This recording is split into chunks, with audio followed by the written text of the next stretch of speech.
You are a private banker. That is what your business card says.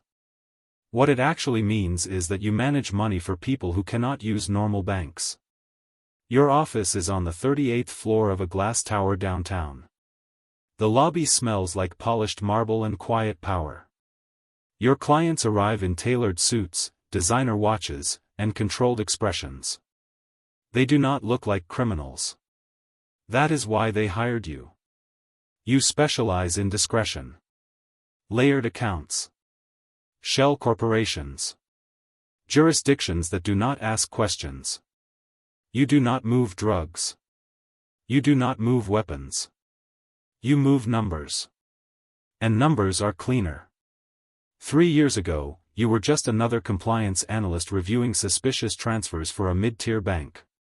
You flagged an account that should have been flagged. 2 weeks later, your supervisor removed your name from the review. 3 months later, that same supervisor offered you a promotion, off the books. Some clients, he told you, require flexibility. Flexibility meant silence. Flexibility meant that when $12 million moved through 4 countries in 48 hours, you processed it. Flexibility paid triple your salary. You told yourself it was temporary. Then you bought a penthouse. Then you upgraded your car. Then you stopped pretending it was temporary. Now you manage portfolios worth over $600 million. Not clean money. Protected money. Hidden money. You built a system. Layer 1, domestic holding companies. Layer 2, offshore trusts. Layer 3, charitable foundations with complex boards. Layer 4, digital assets stored behind biometric vaults. You do not ask where it comes from. Your job is to make sure it stays. Your largest client is known only as Calder. He has no official title. No public company. No online presence. But when he calls, you answer. Calder controls shipping routes along 2 continents. He does not describe what moves along those routes. He describes revenue. Last year, you shielded $180 million for him across 6 jurisdictions. Your fee was 2%. You earned more in 12 months than your father did in his lifetime. This morning, Calder is sitting across from you in your office. He is calm. He always is. There is a discrepancy, he says. You already know. Last night, a transfer flagged inside your internal system. $25 million diverted during a multi-layered conversion through a Baltic exchange. It should have landed in a secured Singapore trust. It did not. It vanished. You tell Calder it is a technical error. He listens without blinking. Technical errors, he says quietly, do not cost $25 million. You assure him you will recover it. He stands. If you do not, he says, I will recover something else. He leaves. You check the logs again. The transfer passed through every security layer. Authorization keys were valid. Biometric signatures confirmed. The breach came from inside your architecture. Which means one of 3 things. Your system is compromised. Your employee betrayed you. Or someone more powerful inserted themselves into your network. You begin internal review. Server logs. Access timestamps. IP traces. Nothing obvious. Your head of digital compliance swears the system is intact. You believe her. Until you access a hidden partition buried under encrypted routing logs. There it is. A ghost transaction. The funds were rerouted to an account masked behind 6 proxy identities. The final destination, a private hedge fund acquisition vehicle. You recognize the name. Adrian Voss Capital. You sit back. Voss is not a criminal. He is worse. He is legitimate. He acquires distressed assets and dismantles competitors through legal pressure. If he touched Calder's money, this is not theft. It is leverage. Your phone rings. Private number. You answer. You built something impressive, a calm voice says. Adrian Voss. I did not steal the $25 million, he continues. I relocated it. Your silence is your only defense. You manage capital for men who prefer darkness, Voss says. I manage outcomes. He explains it clinically. Calder's shipping routes overlap with a logistics firm Voss intends to acquire. Calder's liquidity gives him independence. Remove $25 million, apply pressure, watch cracks form. And you, Voss says, are the pressure point. He offers terms. You will provide controlled liquidity constraints on Calder's network. Delay certain transfers. Flag specific accounts for regulatory review. Create the appearance of instability. In exchange, the $25 million returns quietly. Refuse, and the disappearance becomes visible. Authorities begin tracing. Your layered architecture collapses under scrutiny.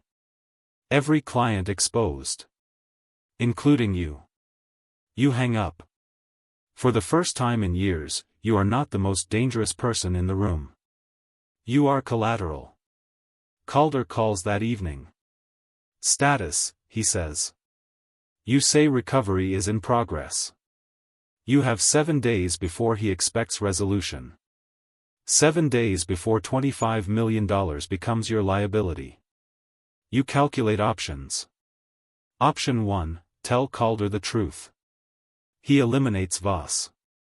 But Voss has contingency structures. If harmed, documents release. Your name included. Option 2, refuse Voss and attempt independent recovery. Impossible. His architecture is legal. Yours is not. Option 3, cooperate. You open Calder's liquidity dashboard. You flag 3 pending transfers as enhanced compliance review. Funds freeze temporarily. You redirect 2 minor streams through slower jurisdictions. Small disruptions. Enough to signal weakness. Within 48 hours, rumors begin circulating in Calder's circles. Shipping partners hesitate. Insurance premiums rise. Competitors smell vulnerability. Calder calls again. You are losing control, he says. You assure him adjustments are underway. You tell yourself this is tactical. Temporary. You tell yourself once the $25 million returns, you will disengage. On day 5, Voss transfers $10 million back. A gesture. Proof of cooperation, he says. You escalate delays. 3 more accounts flagged. 2 correspondent banks notified anonymously about compliance inconsistencies. Regulators begin quiet inquiries into Calder's subsidiaries. Pressure builds. Calder arrives at your office unannounced. 2 men stand behind him. He sits. You are either incompetent, he says softly, or disloyal.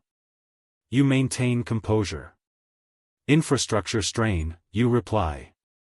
He studies you. If I discover betrayal, he says, the correction will be permanent. He leaves. You check your phone. Message from Voss. Excellent progress. You are not a banker anymore.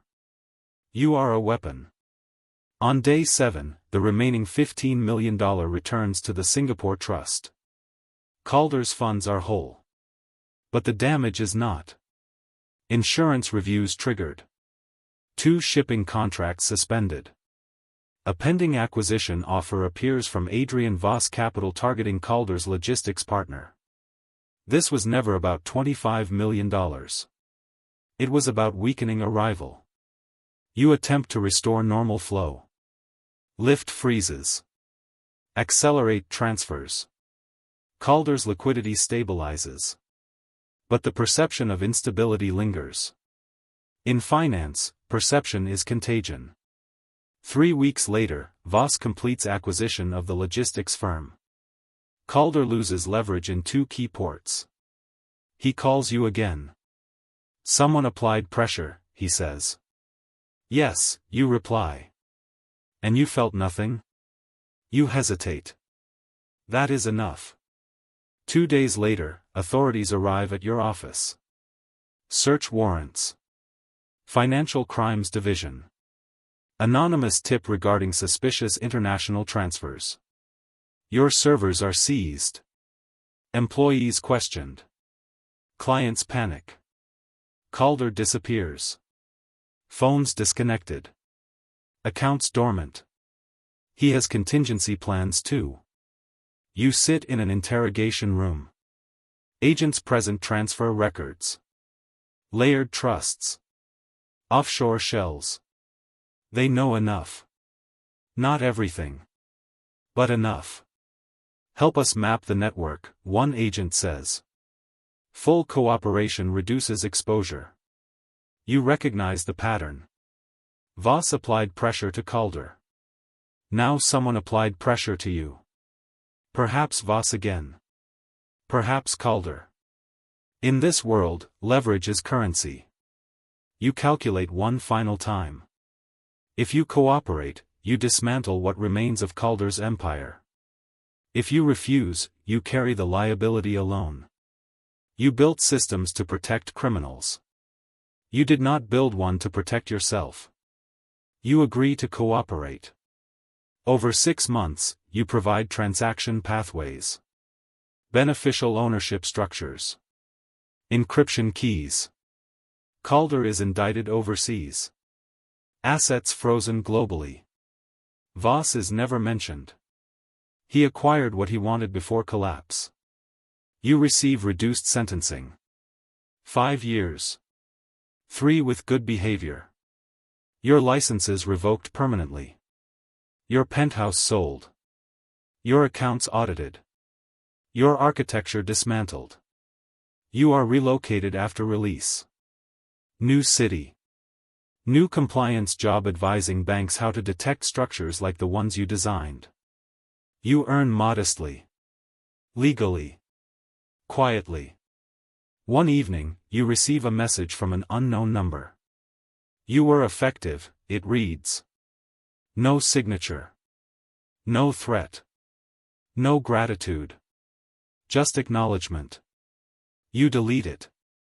You sit at a small kitchen table in an apartment that belongs entirely to you. No offshore trusts. No layered shells. No hidden vaults. You realize something simple. Money is not power. Control over money is. And the moment you began controlling money for criminals, you stopped controlling your own life. You were the banker for criminals. In the end, you were simply another asset. And assets are always expendable.